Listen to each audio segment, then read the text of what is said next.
Достар, ассалаумағалейкум. Бүгін бізде ерекше күн. Бүгін тойдамыз, бірақ та бүгін біздің Нұрдәулет бауырымыз Октагон лигасында бойға шығады.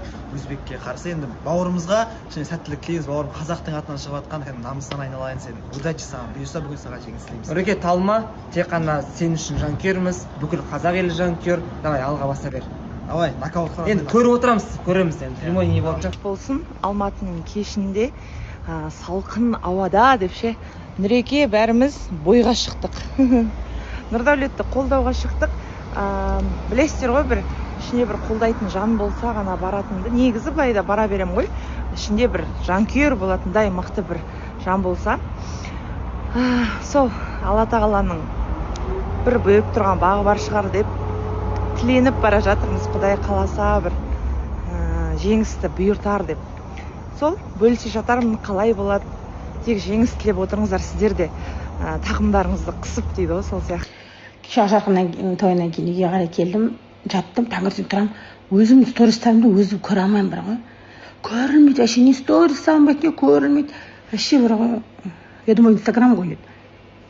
Кешке қарай ми кірді. Кешке қарай үй жинап жүріп ми кірді. Удалила приложение, потом снова скачала. И вот теперь енді сторис істеп бастағанмын. Әйтпесе кейбір адамдар жазады кетті комментарийға, осы Замира жоғалып кетсе уайымдаймыз деген сияқты. Уайымдамаңдар достар. Ал мен андай енді скоро больницаға жатайын деп жатырмын, мына емшегімді үлкейтуге. Сәл үлкейтемін, в основном көтерімді үлкейтемін. Осы аптада алдымыздағы Құдай қаласа аптада келе тұрған аптада больницаға жатамын, көтерімді үлкейтуге, емшегімді үлкейтуге. Сондықтан кішкене мен больницадан шыққан адамды анамды көтеруге не жоқ қой, күші жоқ, сосын досым үйде бар кезде кішкене көмектессін деп новогодний киімдер шығарып жатырмын, қасқыр. Досым айтады, әлі новогодқа ерте ғой деп. Календарьды ашып қалсам бір сағат, мына 12-ден кетті ғой, уже 1 декабрь екен. Негізі бұның ішіне нормально іш киім, аста тоже қызыл іш киім кию керек. Бұл жындай құққан.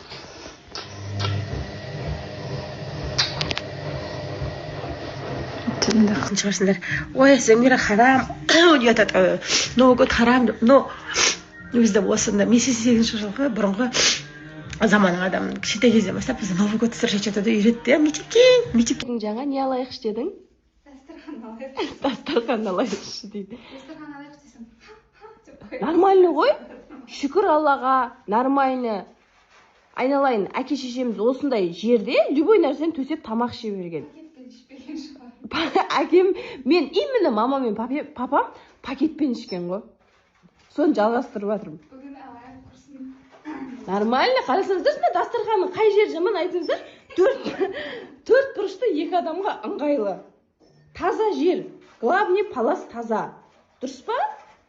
Жасмин, сен үйтіп неғыма ысырап деген білесің ба? Дастарханнан эконом жасайын. Бүгіннен бастап эконом болды. Шайды аз сал. Міне қалқым, айналайын. Ойлап қалмаңыздар, блогер болғанға керемет деп. Қалай бар, солай өмір сүре береміз осылай. Альхамдулилля, шүкір Аллаға. Ал әдемі киімімізді киіп алдық енді. Қытайдан алған двойкаларын ғой. Міне қараңыздар. Азан ғой енді о жақта. Алып ағам. Болды, полный қысқа киім бар. Осыларды айналдырып кие берем. Ең басы жылы, удобны, әйтеуір бүйтіп жабысып тұрған жоқ. Үйден шығып атырға айналайындар. Міне, боянуды қойдым, шүкір Аллаға. Қарсаңыздар, жақсы болды же, баяғыда боянбасам шыға алмайтын тұғым. Енді біздің үйде біреу бар. Білмеймін, 3 сағат тұрады осының алдында. Түк өзгермейді ғой. Ана қасына асфальт қып ше жол салған. Қара бе қарасай, қасы бөлек, беті бөлек ал. Ойбай. Жасмин қойшы. Өзің сұлусың ғой, жаным. Рахмет, білем. Енді оны неменеге бояп атсың енді?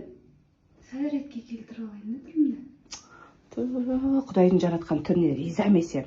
В общем, продукт алуға баратыр қазір үйден шығып, анау біздің магазинді бақтық, есік пәлен соң кетеді. Білмеймін, анау кішкентай бір бәле ақ білеміз, бір 10 000 теңге болады, білмеймін.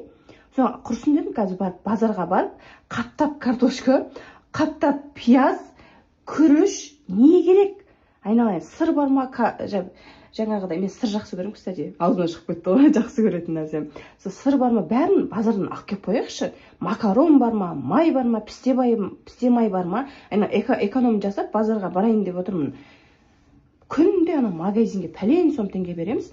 Зато қазір бір алып қоямыз, жетеді бізге. Бір айға, 2 айға жететіндей қылып продукт алып шығып жатырық. Сіздер неғып жатсыздар? Демалыс күндеріңіз қалай өтіп жатыр? Неғып жатсыздар? Немен айналысып жатсыздар? Өз жасы келе жайлап, өз базарға қарап жүгіреді екенбіз өзі. Жайлап ақша санайды екенбіз. Баяғыда бетіне қарамай жарататын едік. Ой, апырмай. Ысырап жасай бермеу керек. Мен видеоға түсіріп алайын. 10 жата берем дейді апам. Қазір жазады маған, ремен тақпайсың ба? Деп ше, мен ше ремен тақсам қысылам. Мен білем ремен тағу керек екен. Короче, осыдан бір апта бұрын естіп тұрмын ғой. Тоқтап тұрмын светофорға. Мына жақта милиция тұр ғой. Маған қарап қояды да, сигнал басады да ше. Сосын, кісіге қарап, жотамда қоямын, қарап қоямын, қалайсыздар, деп бәз болып тұрмын ғой, ремен ұмытып кеткен, сөйтсем, өзінің ременін көрсетіп деп қояды, ойбай деп тақып.